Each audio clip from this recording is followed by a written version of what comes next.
Sarap! Ito yung embutidong babalik-balikan. Hi everyone! Welcome to Mama Jing's Kitchen. December na naman, panahon na naman ng mga gatherings. At dahil special ang month na ito, gagawa tayo ng something special na pwedeng-pwedeng yung ipangregalo sa inyong friends and loved ones. Today, isi-share ko sa inyo ang aming family recipe ng special embutido.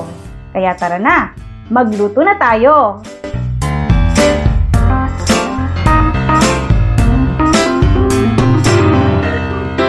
Ito ang mga ingredients para sa ating special embutido.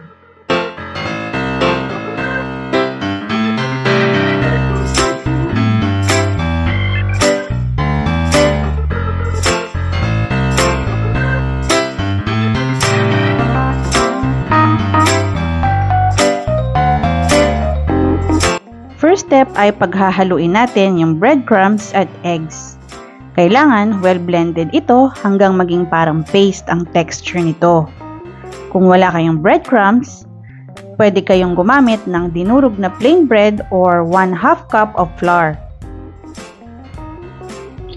Once well-blended na ito, pwede na natin itong ilagay sa ground pork. Pwede rin kayong gumamit ng chicken or beef. Take note na dapat well-drained yung ground pork. Dapat natanggal na lahat yung excess water nito bago ito ihalo sa mga sangkap.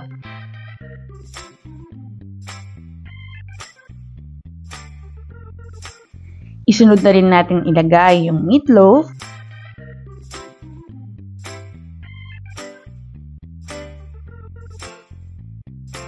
salt, and ground pepper, powdered seasoning, paprika, bell pepper, onion, chopped ham, tapos haluin ulit natin ito.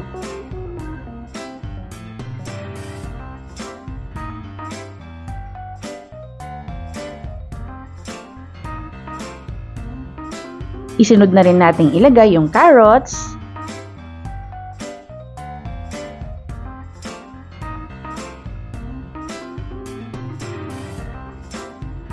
at grated cheese.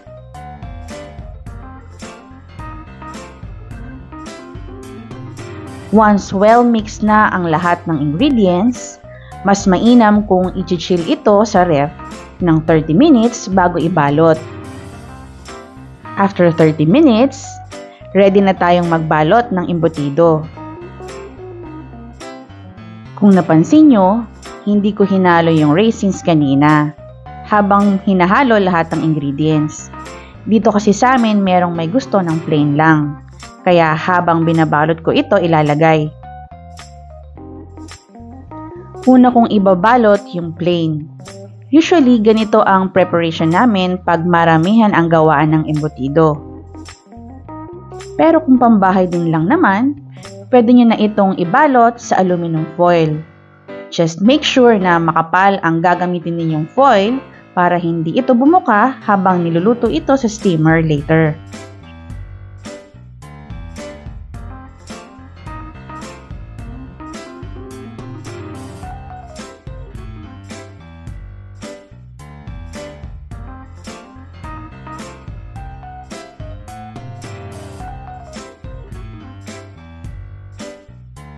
Ito naman yung with raisins.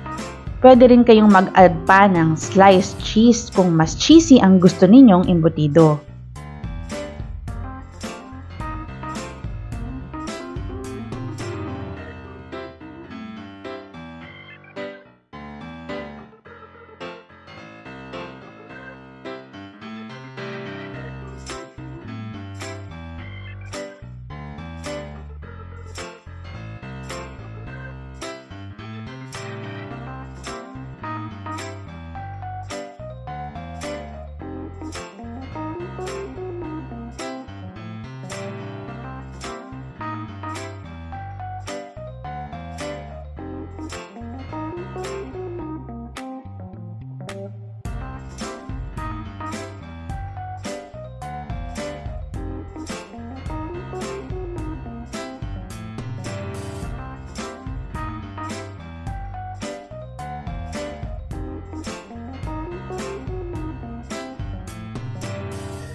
Ayan, ready na ito for steaming.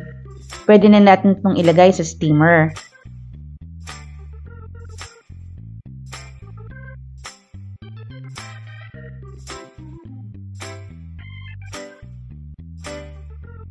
Make sure na kumukulo na yung tubig bago natin isalang yung embutido sa low flame for 45 minutes. After 45 minutes, eto na. Luto na ang embutido. Agad na nating tanggalin yung plastic wrap.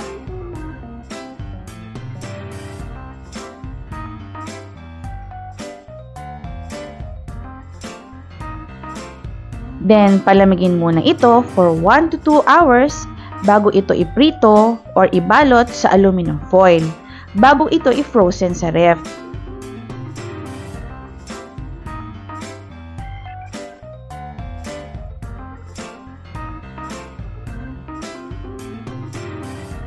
After 1 hour, i-quick fry ko na itong embutido sa medium flame or 130 degrees Celsius kung induction stove ang gamit nyo.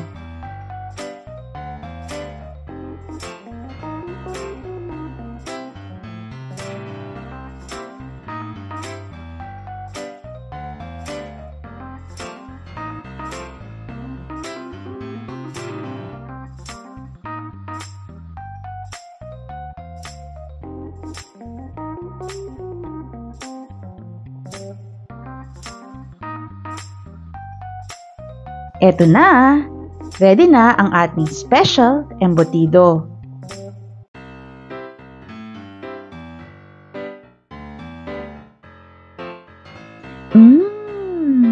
Amoy holiday na naman!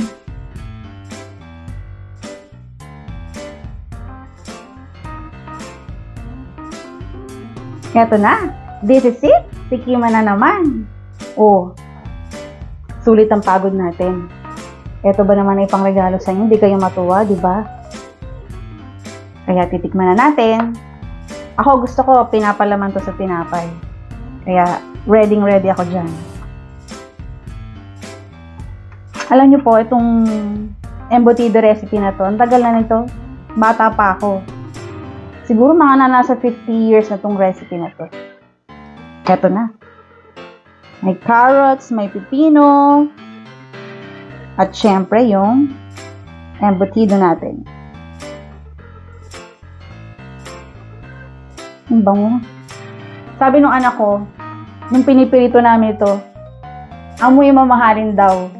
Hindi lang amoy mamahalin talaga. Lasang mamahalin talaga.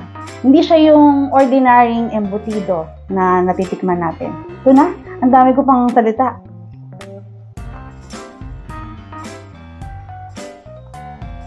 Sarap. Ito yung embutidong babalik-balikan. Kung gusto yung embutido na simple lang yung lasa, hindi masyadong overpower yung mga recipe, eto na to. Sana po nagustuhan nyo ang recipe na to. At sa mga hindi pa nakaka-subscribe, i-click nyo lang ang subscribe button at ang notification bell para updated kayo sa mga susunod na vlog. Kaya till next video, happy cooking! Bye!